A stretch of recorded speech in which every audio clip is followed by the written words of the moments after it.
یه نفر شاگرد یه استادکار خیاط بود. خب توی سلیقه و توی دوخت و توز چیزی از استادش کمتر نداشت، فقط سرعت عملش کمتر بود. یعنی وقتی که استاد 2 دست لباس درست میکرد، این با اینکه خیلی متمرکز بود این 1 دست لباس درست میکرد. گفت استاد من چندین سال پیشت هستم، این راز و این لم کار رو به من بگو. گفت نه، میترسم که تو فردا بری جای دیگه شاگردی کنی یا یه مغازه‌ای باز کنی روبروی من و حالا نه، به موقعش میگم. خب زد و این استاد ما بیمار شد. شبی که دیگه فکر کرد باید جان بدهد، به قول این قصه ها منزل عوض کند، گفت بیا بشین اینجا.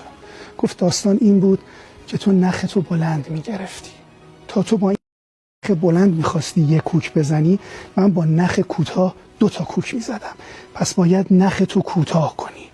حالا این مثل چه موقع به کار میره؟ وقتی که جدل و گفتگویی با کسی داریم، بهتره که بینندگان این مثل یادشون باشه، نختون رو کوتاه بگیرین، آقا داستان رو تمومش بکنین.